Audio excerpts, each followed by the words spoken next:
Good morning, it's me, back again with another banger. New Minecraft update means new things to do, means new farms to use. In today's video, we're going to take a look at the most useful farms for the Minecraft Wild update. Whether you're playing right now, or you're playing 6 years in the future. By the way, hi, these farms will be useful to you.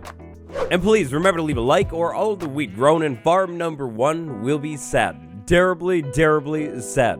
One of the most basic farms of all time, no denying, is a wheat farm. When it comes to the 1.19 update, one of the most simple yet insanely useful farms, this is gonna actually be a wheat farm. Wheat farm, why? For the food? Well, no, absolutely not for the food. The most useful thing coming out of the wheat farm in 1.19, well, it's of course, the wheat. Half of 1.19 focuses on a brand new swamp biome, the mangrove swamp biome. You definitely have heard about it by now. One of the biggest parts of the mangrove swamp biome is mud. Sweet, sweet, wonderful mud.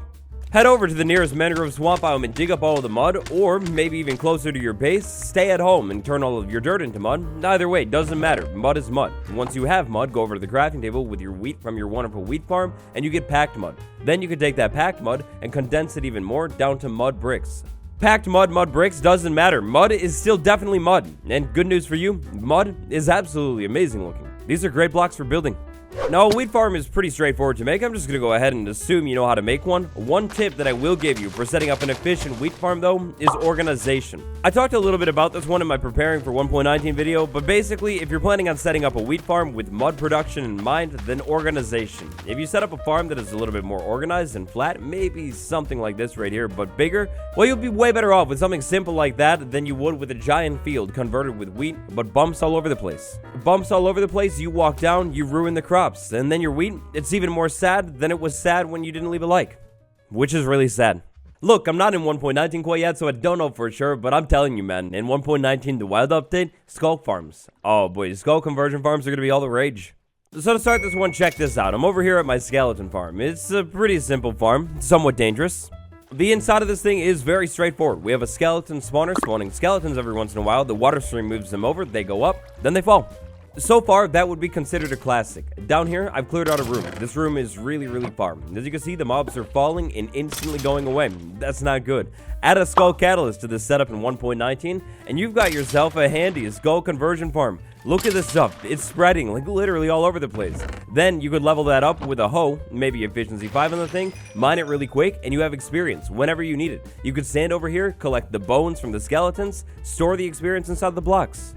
But yes, perhaps you are a builder. Well, if you're a builder like me, then Silk Touch is your best friend. You set this thing up, you bring your Silk Touch tool over to this thing, and you can pick up all these skulk blocks and actually build with them. Maybe even the veins too. Once you run this thing for a little while, unfortunately you're gonna run out of blocks, but that's not a problem if you have Silk Touch. If you have Silk Touch, bring some more stone back over to this thing, replace the blocks, let this thing run a little bit more. Let this thing run, and run, and run, and you're gonna get tons of skulk blocks in like relatively no time. Insanely easily too.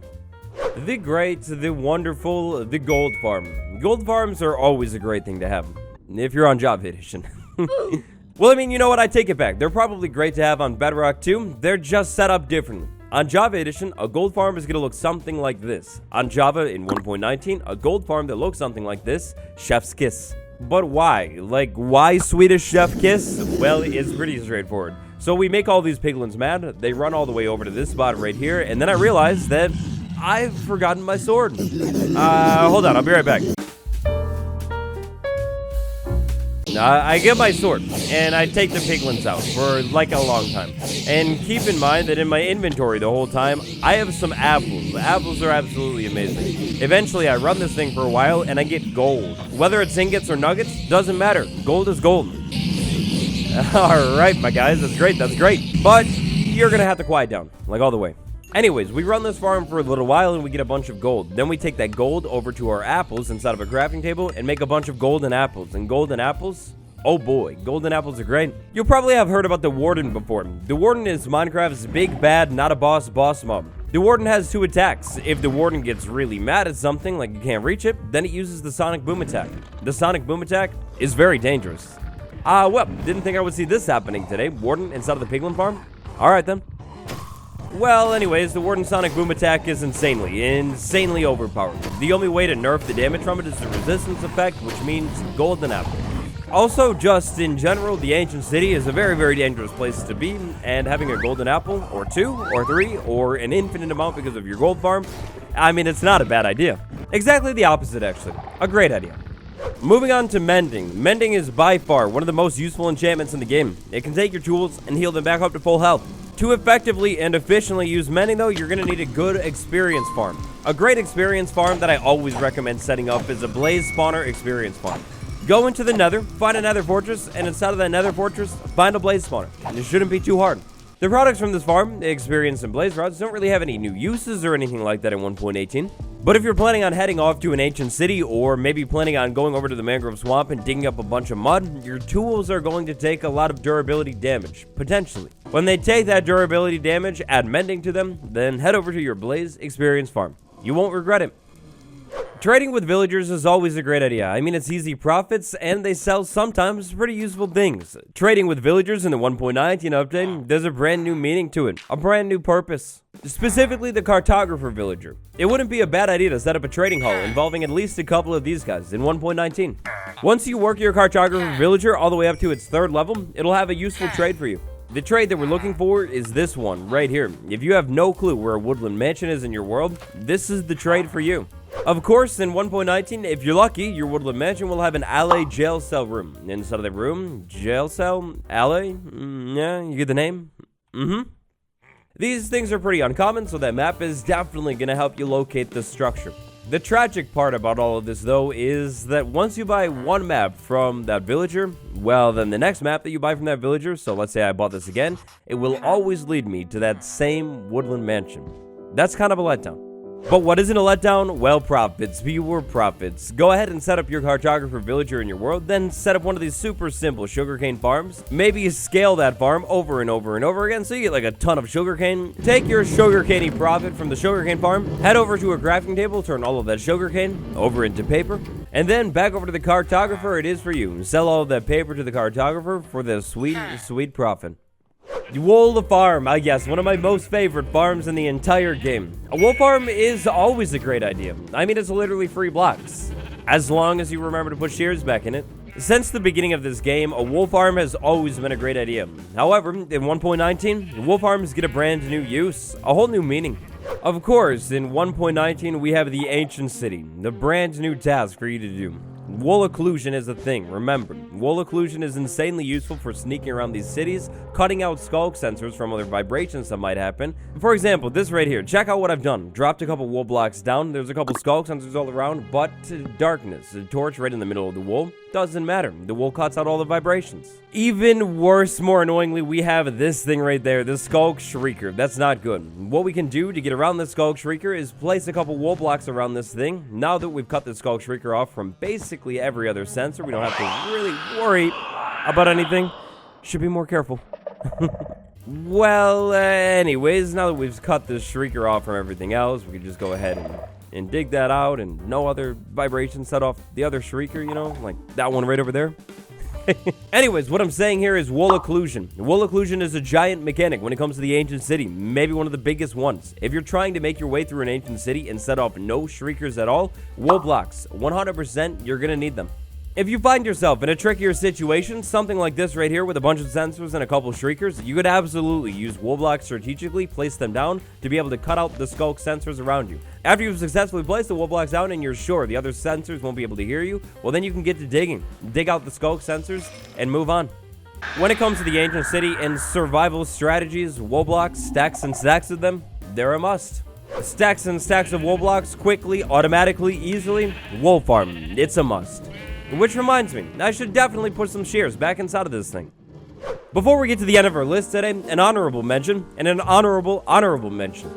Of course, this goes without saying, if we're going to talk about the best farms in the game, an iron farm, some kind of overpowered Enderman XP farm, you know, things like that, those are always going to be a safe call. If you're looking for the best of the best farms in 1.19, those are obvious. Which is exactly why I didn't really want to put those ones in the video. Of course you would come to this thing knowing that an iron farm is something that is really, really good to have. It always is. This next one here goes out to our honorable mentions. The wonderful new farms in 1.19. Things like Froglight farms. I only put the Skulk Block Creation farm inside of this list because that one is really, really fascinating. But, of course, the wonderful new farms, they're pretty nice to have too. One final farm that you probably didn't think of for 1.19 though is this one right here, inside of this ancient world. Side note, if you know what this world is, then you're a true veteran, an OG. You definitely qualify for a discount, and I thank you. Bamboo farm. Yes, that's right. Minecraft 1.19 bamboo farm. This thing definitely wouldn't be the first farm that come to your mind when you think of farms to build in 1.19, but I'd argue that of course these things are always useful. Scaffolding is great. When I was thinking about farms, I was experimenting. Unfortunately for us, we're not going to be able to trick the sensor by placing a wool block down and then placing scaffolding. Then on top of the scaffolding, more scaffolding. The sensor knows. It'll be able to hear that. At least while the scaffolding is close. But the ancient city, let's go ahead and think about the layout of this thing for a second. So the ancient city has multiple different layers to it. Maybe something unfortunate happened and the warden is chasing you. You need to get up and down quickly, like maybe on top of these walls, on top of this other building, something like that.